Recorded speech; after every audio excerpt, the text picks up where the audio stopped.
Okay, I just got done watching Rise of the Shield Hero episode 4.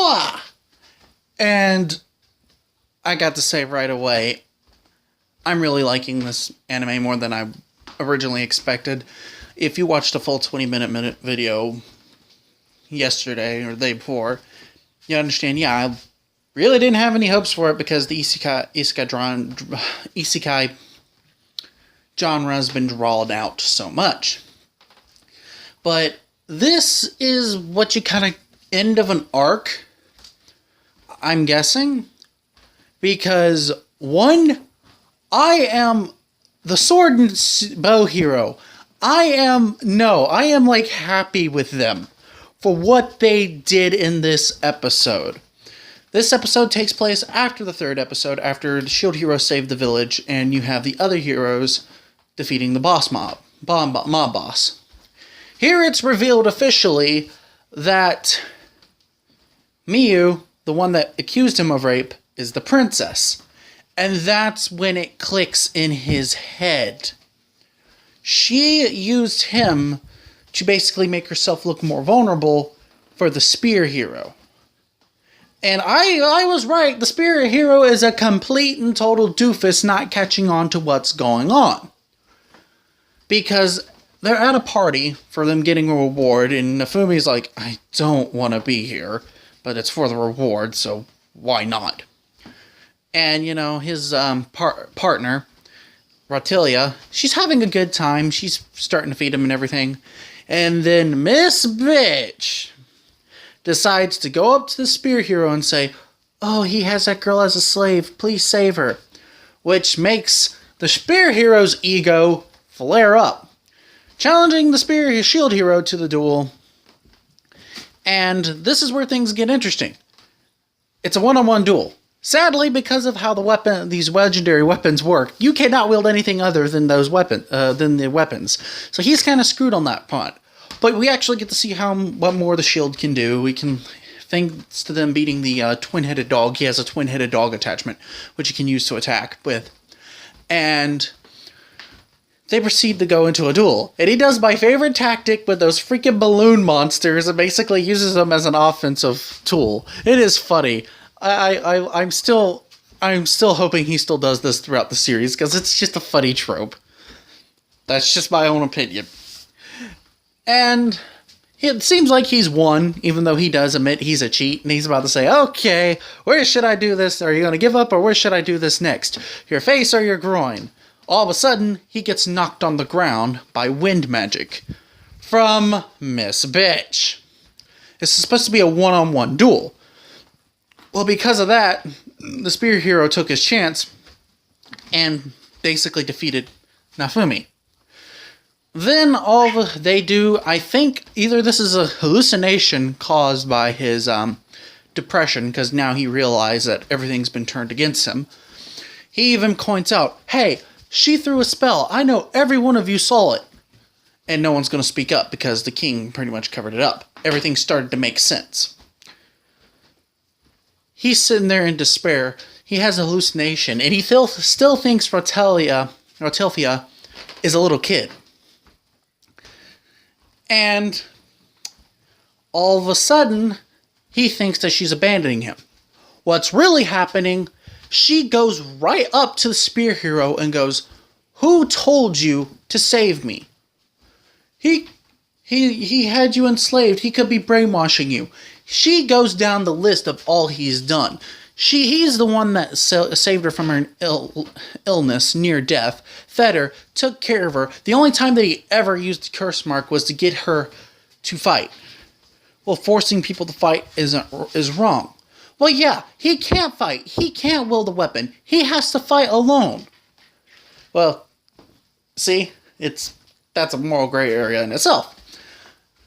And all of a sudden, my favorite part of the episode, our man, the sword and bow hero, walk up and go, technically, you lost. He goes, what? Someone hit him with the wind spell. We have no idea who, but knocked him on the ground.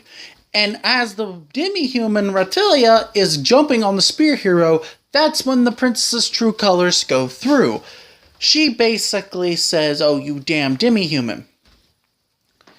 And when that was all said and done, the two heroes looked at everyone. "How dare you disrespect the art of an honorable duel? You cheated. You lost." And everyone's quiet. "Well, what about and then the princess goes, "Well, what about the spectators? They didn't see a thing." "Yeah, I'm pretty sure your father kept them quiet. We can tell in their eyes." And someone apparently is talking to the Pope. I don't know if the Pope's on neutral territory or is he not liking this. Don't really know yet. He's a new character that probably is not even going to get touched on again. And everyone, I'm pretty sure you're asking why are they doing this.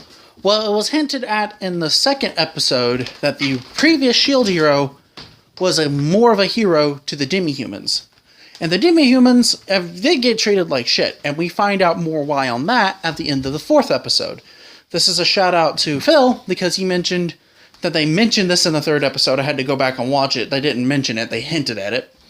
But demi-humans, when they level up, their bodies also grow while they're leveling up, which is why they're classified as inhumans and they're discriminated against. So we're getting this ton of decent information. The S.H.I.E.L.D. hero, sadly, he's in a depression, and his leveling screen says curse marks activated or curse seals activated.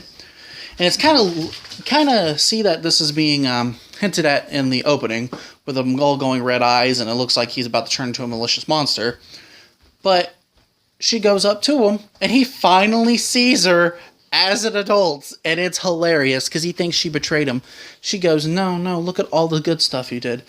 Look at all the villagers you saved. You took care of me. And she sat there and hugged him and got him out of his depression, which was sweet. Meanwhile, our dumbass, the spear hero, is like, no, this can't be. I can't be in the wrong. Having someone as a slave is wrong. She's probably still brainwashed. And the bow hero looks at him and goes, after seeing that, you're still trying to convince yourself. And finally, at the end of the episode, he's able to taste food. Throughout the first 3 episodes, after he was accused of doing that malicious crime, he's on the ground even now proclaiming his innocence. That's when he was able to taste some leftovers that Raphtalia made.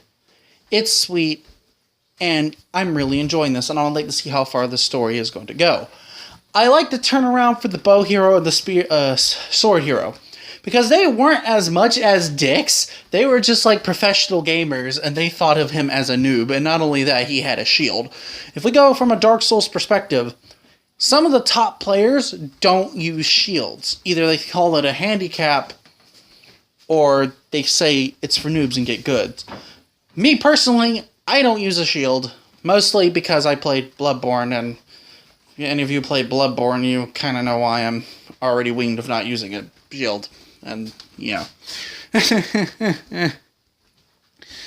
So that was my impression of him from the get-go, especially the sword hero. He seems like a legit professional gamer, which is why I don't see any emotion coming from him except stern, cold, calculative attitudes.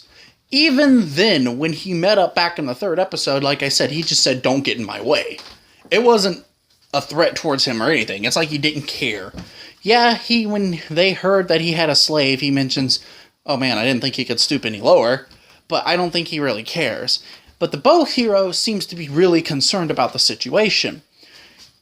He actually said, we'll meet you at the wave. He's the one that went out there and said, hey, you technically cheated. And he's the one that spoke out against the spear hero. Come on. You think even now that he's brainwashed her? Come on. Look at it, bro. And I really did like it. Now, that's pretty much it as far as we got with plot development and anything else.